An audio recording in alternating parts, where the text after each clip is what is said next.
My presentation will be on public relations. Thank you, Dr. Witt, for the kind introduction. Jumping right into it, public relations is the process of building and maintaining an organization or corporation's positive public image. Okay, it utilizes communication with the members on the inside of the organization, oftentimes the executives, and the people within the various groups on the outside of the organization. Now, the focus is on establishing and nurturing these positive relationships with as many people as possible. While original definitions of public relations focused on maintaining mutually beneficial relationships between various groups and the organization, today's definitions don't treat the benefit of those groups outside of our own organization as absolutely paramount. In other words, while mutually beneficial relationships with outside groups are ideal, they are not necessary at every single time. The primary objective is the success of your own client organization. As you can see, one of the more popular current definitions of public relations is the strategic management of competition and conflict for the benefit of one's own organization. Again, the focus on your organization, your client being number one.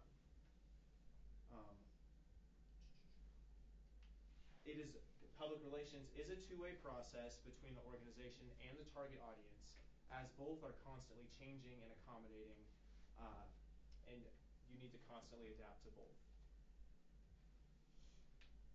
Kind of moving into a brief overview of the process of public relations, it's best explained with the RACE acronym.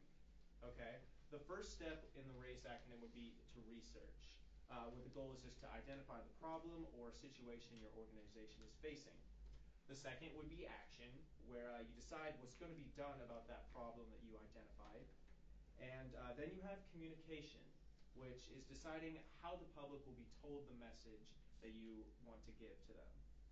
And then finally, we have evaluation, where you take a step back and determine if your communication strategies were as effective as you wanted them to be. The benefits an organization gains from public relations are well worth the effort. They allow you to build good relationships with key publics, which are the groups you're targeting on the outside of your organization, and this will improve your client's image and improve their overall success as an organization or corporation. Having good relationship will save your organization tons of money in the long run. They do this by reducing the costs needed for litigation, regulation, legislation, and other issues that can arise, ranging from everything when there are prominent groups that would oppose your organization. So it's really just being able to rub shoulders and maintain friendly relationships with as many people as possible will just spare you the conflict in the long run, which ultimately will save you money. And of course, having the positive public image will increase support and loyalty from the consumers you want to target, which naturally will raise your profits in the long run. So we're going to dive a little bit more in depth into the processes of running an effective public relations campaign. This is kind of very similar to the RACE process, but this will be much more in depth. In order to run an effective public relations campaign, you'll need to follow 4 essential steps. Now these are research, planning, communication, and measurement. By giving all of these steps the necessary attention, a PR professional establishes the solid foundation of the campaign and greatly increases the chance of that campaign being successful. So the first step is going to be research. Research is absolutely crucial before attempting to construct your PR campaign. And there are 2 different types of research you're going to want to utilize. The first is formative research, and this is carried out before your campaign is initiated. This is where you want to determine what groups you're going to target. You're going to test the information you're going to distribute with them, figure out what your competition is doing if you have rivals, and also making sure you're going to avoid any mishaps that could lead to potential disasters or crises. Evaluative research, the other form of research, is conducted during and after your campaign is done. You need to constantly test how your strategy is working during the campaign so that you can tweak things or scrap ideas entirely if you realize, whoops, red flag, this is going to hurt my organization's reputation or hurt their ultimate goal. And of course, once the campaign is complete, you want to use evaluative research to measure your success so that you'll be able to report your progress to the organization and their bottom line. Profits are very tight. People want to make sure they're making good investments in your PR campaign. Unfortunately, time and budget constraints can limit a professional's ability to gather this research. PR departments typically spend about 3 to 5% of their budgets on the research. However, experts argue this should be at least 10%. However, depending on the situation, depending on the organization and their goals, you can get by with inexpensive and relatively informal research if the goal is fairly simplistic and easy to accomplish. There's no need spending so much of the budget when it's a relatively easy goal. So that's a very important thing to keep in mind. Moving on to step 2, which would be planning. You're going to have to figure out hash out the details of what campaign you're going to run before you attempt to execute it. So the best planning is systematic in nature, okay? It will involve gathering information, analyzing it, and then brainstorming possible solutions and applications of that information in order to achieve your ultimate goal. A popular approach to planning is a process called management by objective. This is essentially kind of a PR checklist of making sure you're going to reach your goal. So I'm going to walk you through some of the items on this checklist. The first is the client or employer objective. This is essentially just determining how your communication is going to meet the goals of your client. Next, you want to look at your audience or your publics, which this will be figuring out the demographics you want to target. And then from there, you'll move on to the audience objectives, which it's very crucial to find out what kind of information the audience wants to hear, what they're used to hearing, what they respond well to. Once you are aware of what strategies work well with the group you're targeting, you can really tailor or shape your message to accommodate that style, which will just increase your effectiveness. Once you've determined everything involved with the audience, you want to pick a media channel. Okay, you have to figure out what the best way to share your message will be. Are you gonna, pay for a column in a newspaper? Are you gonna have a live television broadcast? Pay for a radio ad? You want to look at the objectives that this media channel is going to reach. If a potential publication, if you're going to get a potential publicator such as a news outlet or a newspaper to run your story, you're going to have to convince them that there's a viable angle that the public is going to want to read with that story. You can't just slap your story or your PR message on the desk of some news outlet and be like, hey, run this. You have to show them, kind of walk them through how it's going to be beneficial for them and you. Okay. Then you want to consider sources.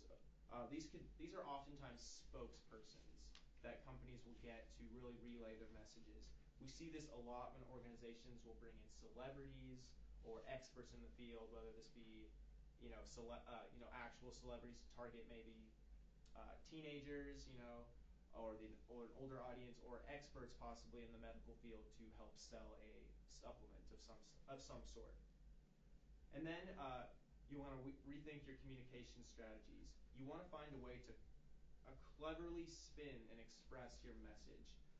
Attaching a story that's really prominent right now or a popular current event that everyone is familiar with to your message, if you can do that positively, is going to have a very positive effect on your message. Okay. Then examine the essence of your message, which this is making sure that people, how they interpret your message reflects the goal of your employer. Are they taking away from the message what you want? If your message is ambiguous or open to interpretation, they could walk away with the completely opposite way of how they're supposed to interpret that story. This especially is true if you're advocating for a client such as a politician or a celebrity and they face the potential for scandal. You want to make sure the messages are clear and can only be interpreted the way you want them to be. And then finally, examine if you're going to utilize nonverbal support to bolster your message. Now, this could be if you're publishing the article in the paper, something like that, you want to include a photo that's going to draw people in. If it's a publication in a magazine, similar things. Photos that draw people in will enhance the message. Or graphs, that will, if you're promoting research, convincing people to accept your theory or your project. Graphs that show why you are right can always help. Or if you're doing, a TV broadcast, or posting a YouTube ad, you want a video that's really gonna, enhance the receiving experience of that message. Once the planning is done, it's time to move into the phase of communication. So a talented communicator understands that they need to know how the objective is going to be targeted through that communication. The first objective of communication is message exposure. And this is basically determining where are you going to release your information, through what mass media or controlled media outlets will your information be shared through. You need to use these tools in order to get your message out there. That's just step one. If no one hears your message, you're already out. So you have to make sure people hear it. The second objective would be the accurate dissemination of the message. So once you have the outlets to promote your information, you have to make sure that the core message stays intact and doesn't get twisted through the lens of that media outlet, making sure they're reflecting the message you want and not twisting it inadvertently. Again, this ties hand in hand with not being ambiguous with your message, keeping it clear and concise. Then we have to focus on the acceptance of the message. Assuming a message is successfully received, it has to be substantial enough that the target audience will retain it and not simply brush it off as either false or insignificant. And then we're going to need to spark an attitude change. Once the audience accepts the message, the most crucial part of your campaign comes into play. And this is making sure your message or your goal is effective enough to spark an attitude change. If people simply read your message and think, meh, whatever, you're not going to get them to do what you want them to do. So you want to change the attitude, which will eventually once you change the attitude, your chances of increasing their chances to change in behavior, getting them to do what you want, whether this be going out, buying a product that you're advocating for, going out and voting for a local petition that you are hired to promote. You need that change in behavior. Change in behavior is the goal, and all those preliminary steps are necessary to get to that phase. And then finally, we have the measurement step. In today's age of organizations, there is an intense amount of pressure to be able to report your success to the bottom line. If you can't prove, your worth in this organization and they're contributing to their success, you're going to be out. You're never going to get hired again. Your reputation as a PR professional is going to gradually decline, and you're going to find yourself out of a job. So you need to perform the effective measurement that will reflect how successful your campaign was. And there are 3 different measures of levels of measurement, to be able to perform. The easiest is by far just acquiring compilations of where your message was exposed, message exposure. Where was it seen? Where was it broadcasted through? It's easy to figure out which news outlets are sharing your message. That's the easy stuff. There requires no in-depth look into how people responded to it. The second, more difficult method of measurement would be actually measuring the audience's awareness of that. Just because your story was on CNN doesn't mean people read it or listened to it, okay? You have to be able to measure how many people saw the story and comprehended it and are aware that they saw it. So this often can involve like focus groups or polls, figuring out who knew nothing about the subject matter prior, and then seeing if they have an opinion on that subject after the fact. And finally, the most difficult but by far the most valuable form of measurement you can conduct is determining if your message caused a change in attitudes and opinions of your target audience. This is, like I said, by far the most valuable because this will scientifically prove that you got people to do what your client wanted to happen. If you can show that to your client, boom, success. So being able, again, this will require more in-depth analysis of the audience itself, figuring out, who went out and bought the product, who went out and voted, and ultimately why they did that. Was it a direct consequence of your PR campaign? Now that I've kind of discussed in depth the process of running the PR campaign, I'm going to discuss how it ties into public opinion and other things which are very crucial in managing how people respond to your public relations goal. So we'll shift to public opinion. Being successful in public relations means having an in-depth understanding of public opinion and various issues. Unfortunately, public opinion is pretty fickle. It changes all the time. And again, researching your public's or target audience is going to increase your chance of honing in on how people perceive certain issues and have certain opinions on certain things at any given time. And once you know that, you can strategically take advantage of what they're thinking about in order to kind of shape their opinion to agree with you. Okay? There are some tenets that basically describe the inherent nature of a public opinion, which you need to understand in order to know how to manipulate it. The first tenet is that society is passive. By and large, people are not trying to find new information. They have their old beliefs, they have the information they know, and they're content with that. They're never going to come to you for information, or at least 99% of the time, they are not going to come to you for that information. You have to give the message to them and figure out a way to do that. The second tenet is that society is segmented, okay?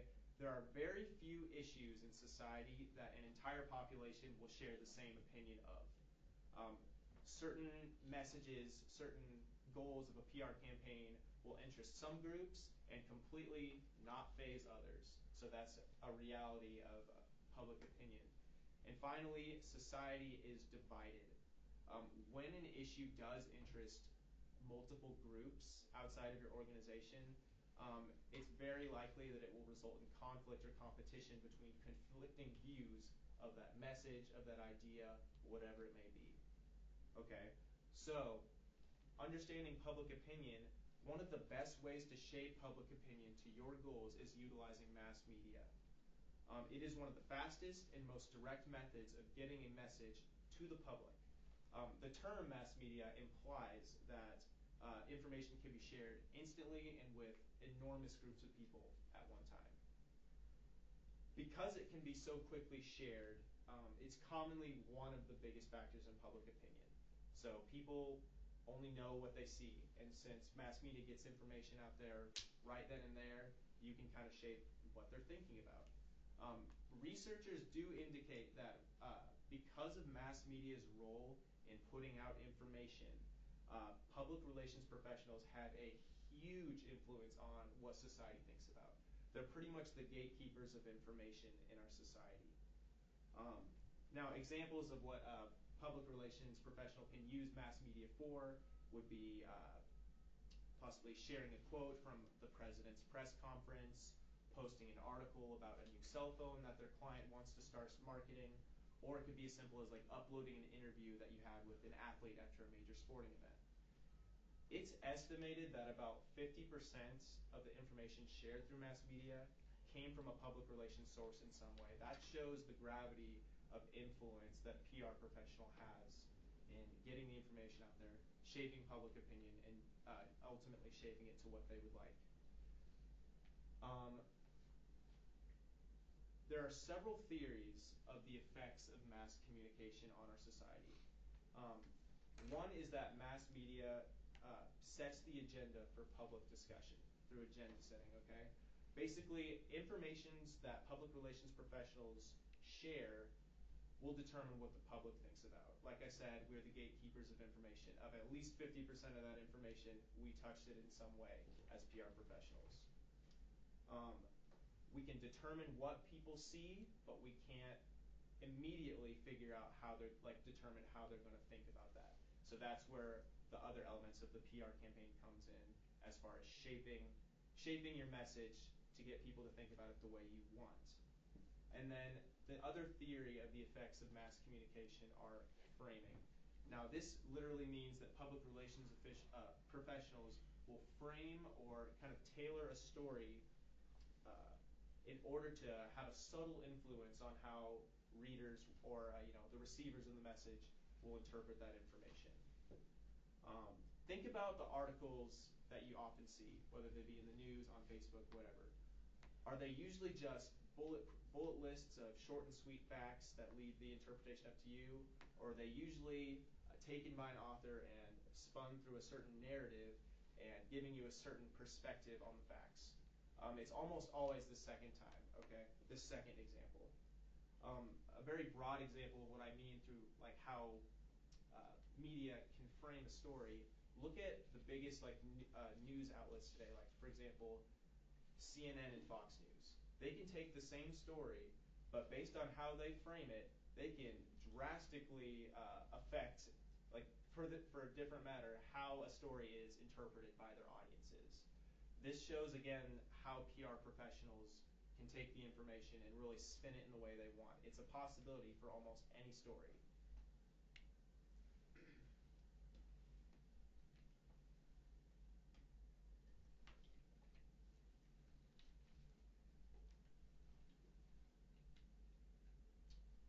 Moving on to the necessity of being persuasive when it comes to public relations campaigns. In order to achieve that crucial part of the PR process, like I mentioned, being able to change attitudes and ultimately change the behaviors and getting people to do what you want them to do, you need to understand all the factors that go into persuasive communication. And there's 10 different factors of persuasive communication, and they affect all the factors of the communication process, which would be the sender, the message, the channel, and the receiver. So I'm going to kind of go in depth into these 10 different factors of persuasive communication. The first step in persuading a public is to analyze your audience. And again, this is just figuring out the demographics, figuring out how we can specifically tailor a message for an audience to receive that message, how we want them to, and giving them a clear course of action that will align with our client's goals. Next, you will need to find an appeal to their self-interest. Okay? People are generally intrigued by appeals such as power, respect, well-being, a sense of belonging. These are like basic human desires that are theorized, get people involved in this is what gets people going, and this is how we can convince people that the message we're selling is worth buying, so to speak.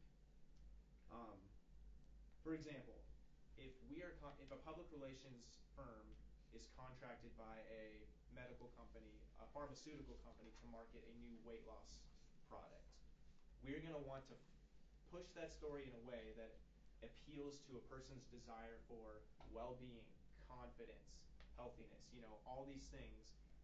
When you get someone to want what you're selling, they're going to be much more likely to be intrigued, and then you can start to shape their attitudes and behaviors. The next part of persuasive communication would be facilitating audience participation. If a PR professional can get people involved somehow, and this, I know what you're thinking, involved doesn't necessarily mean coming to events. It can be very subtle methods of involvement. Their chances of persuading them are going to increase dramatically. This can take the form of just possibly posting an article on Facebook and encouraging people to sound off on their opinions of possibly a political issue or a stance on a corporation you're representing. Or it could be as simple as mailing samples of products to people and getting them to use them, the product you're trying to market full-time to them. That is getting them involved. And if you can get someone to do that, like I said, the chances of increasing the acceptance of your message continue to skyrocket. Continuing, and one more thing in regards to audience participation. Audiences are very passive, like I said earlier, so getting them involved is a major step in the right direction. So any way you can kind of pick their brain, get them to think about it, or use a product in some way, you need to do that. Continuing off the notion that audiences are passive, you need to provide a suggestion for action. If a public doesn't know what you expect them to do or has no idea how to respond to the information you give them, you're not going to get any action from them. You're not going to get the behavior change that you want. Whether the suggestion be as simple as like, hey, go out to this store and buy this product, or hey, go go to a rally for this politician at this date at this place. Uh, Here's where the parking is. Giving people that clear, concise method of enacting on what you want them to do is imperative. You can't just leave it up. You can't say, "Hey, go do this thing," and not tell them how to do it. You'll never make any progress without providing that suggestion for action. Another factor of persuasive communication in a PR campaign, you're going to need a credible source. The public, like I said earlier, wants sources that show expertise, sincerity of purpose, and charisma. Oftentimes, people will rely on celebrities for this. However, if a celebrity doesn't match a certain idea, the message is probably going to flop. For example, if you try to get Chuck Norris, a well-known conservative, to try to advocate for Planned Parenthood, people are going to be like, something about this doesn't smell right. I do not accept this message. Ignore. So figuring out what spokespersons, what sources are, all of these things have some expertise, seem sincere about their belief in that, and of course the charisma especially comes into effect with the celebrities. Being attractive, being energetic, being popular, more or less. So if you're trying to market acne medicine to teenage girls, are you going to want to pull Betty White, or do you want Selena Gomez? Who has that charisma? Who is relatable? Who is sincere? That the consumer, the target audience, is going to slowly be persuaded into trying that new either idea or product. The other part of persuasive communication is maintaining a clarity of your message. Avoiding complex messages in PR is so crucial in being able to persuade the audience. All you have to do is keep things short and sweet. Literally, once you figure out what the message needs to be, cut it and cut it again until you figure out the best, most efficient way to share that message.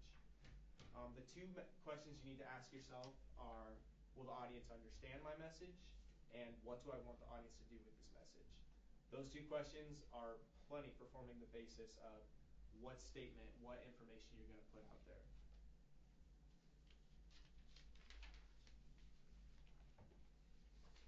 Moving back to discussing channels and the persuasiveness of them, the different channels such as TV, radio, social media, newspapers, depending on what you use, it will affect how much people are convinced by the message you're putting out. Do you need a quick radio blip in order to do a public service announcement?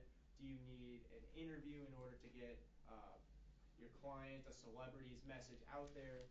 You have to match the message to the channel to maximize persuasiveness. For example, it would be if you are working for a politician who is enduring a scandal and you are doing damage control, it would be incredibly unwise to suggest them to do a public apology and then have them do that via a tweet on Twitter. 140 characters isn't enough to put your message out in a clear, concise way in that situation. It can be ambiguous, interpreted the wrong way, plus a tweet and a public apology will look very insincere. You're probably going to do more damage than good in that situation.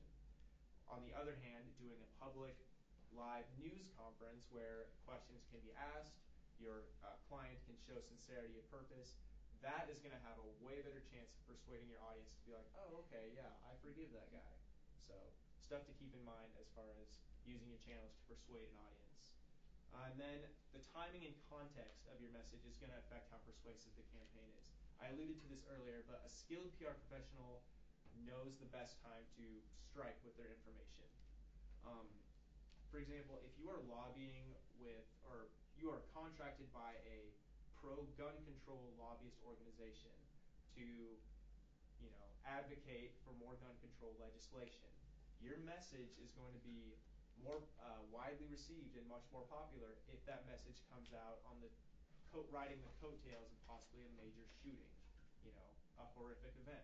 Now, it can seem distasteful to think of an event such as a shooting as a PR opportunity, but the truth is, as a PR professional, you have an obligation to advocate for your client, and promoting your message. If you don't do that, ultimately you're going to lose in the industry because your competition will take advantage of that situation if you refuse to. Finally, finally, the last part of the persuasiveness of a public relations campaign I will talk about is the reinforcement of the message. It's the final thing to consider, honestly. Understanding if your message lines up with the core values of your targeted audience is paramount. If your target audience is fundamentally opposed, there is no way in hell they're going to change their views on a certain stance, there's no point in targeting that audience. However, if you have groups that their internal belief system aligns with your message, you can use that as kind of a catalyst to promote your organization or your client in the event of a crisis or a disaster. For example, if you're enduring a public scandal, people who stand by your message through thick and thin, you can use those groups to really kind of form ranks and ride out the disaster as smoothly as possible.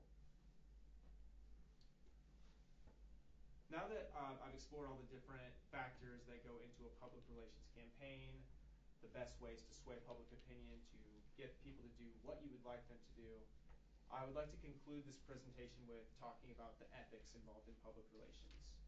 Now, ethics is characterized by behavior that falls within the norm of acceptability. Norm of acceptability is defined by society, by professional groups within that specific field, or by the organization itself, the organization you work for. Doing something that falls outside of this realm of acceptability will be characterized as unethical, and usually will be accompanied by various consequences of varying severity, all of which you should try to avoid as a PR professional. I have a quick video I'd like to show that kind of highlights the relationship, since in the field of PR, the relationship with ethics is very delicate. It's very popular as well. In the words of Henry David Thoreau, aim above morality, be not simply good, be good for something. This is a strong ethical standard, but one that's difficult to reach, especially when thinking about public relations in the context of for-profit companies. Though all major public relations associations, like PRSA, have a clear code of ethics, actual practice has not always met these standards, leaving some to wonder if the term public relations ethics is an oxymoron.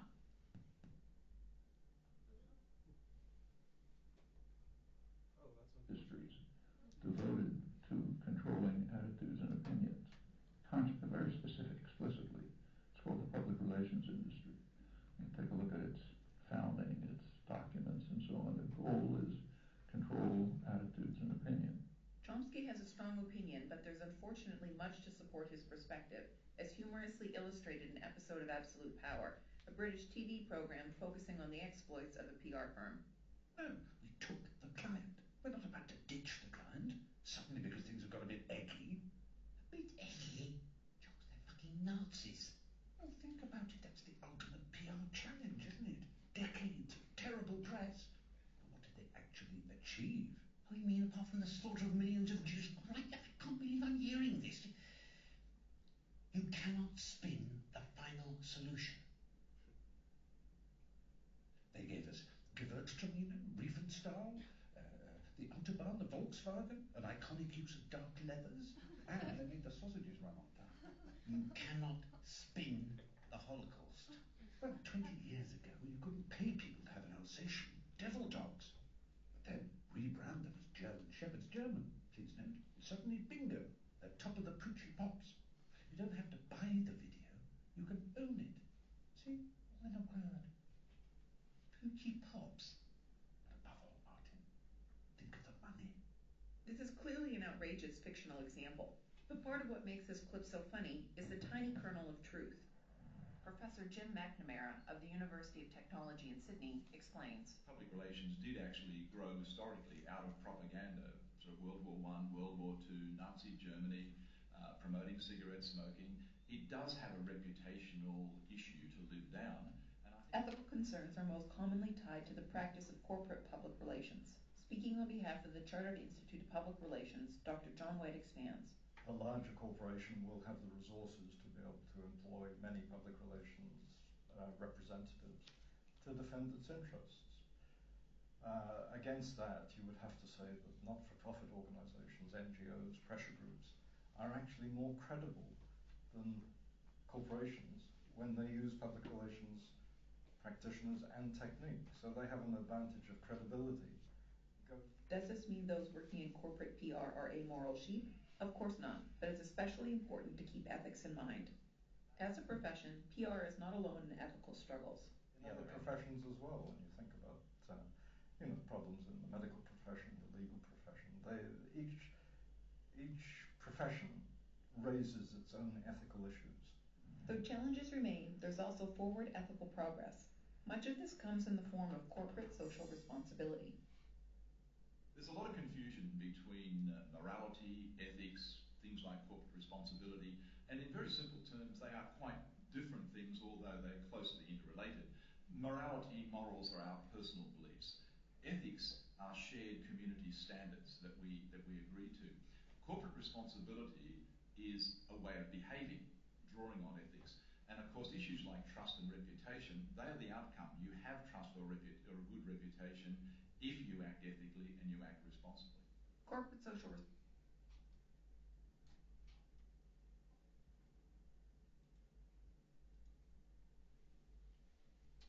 So yeah, that highlights the delicate balance that's constantly maintained between public relations and ethics. Many people view the field as inherently unethical because you're always advocating for someone, right or wrong. In fact, original definitions of ethics required that you not advocate biasly for anyone. But the definition of ethics has shifted so that, in PR, there is an obligation to advocate for your client. If you don't agree with their message, you don't take the client. However, you have to operate responsibility. So PRSA, which is the Public Relations Society of America, many of you are most likely familiar with this, is arguably the top professional organization in the PR field. They've created a code of ethics that kind of governs the professionals within the field to protect the integrity of it. So walking everyone through this really quick, we have advocacy, which promotes serving the public interest by being responsible advocates for our clients. Then you have honesty, where PR professionals are expected to adhere to high standards of accuracy and truth when it comes to portraying information, not outright lying. Expertise, and this is just advancing the PR profession through growth, education, research, other stuff. Independence, this promotes objective counsel to clients and being held responsible for the individual actions of the PR professional. You cannot play dumb if you do something unethical and blame your client for that. Then you have loyalty, which just promotes being faithful to clients while still serving the public interest. And then there's fairness, where professionals in this field are expected to respect all opinions and to uphold the value of the right for free expression. In conclusion, public relations is an essential tool for an organization to utilize. There are always ways to continue improving an organization's relationships with the outside publics. And in doing so, you're ultimately going to increase that organization's success. Therefore, understanding the different factors involved in public relations is absolutely invaluable. Thank you for listening to my presentation today. I'm now open for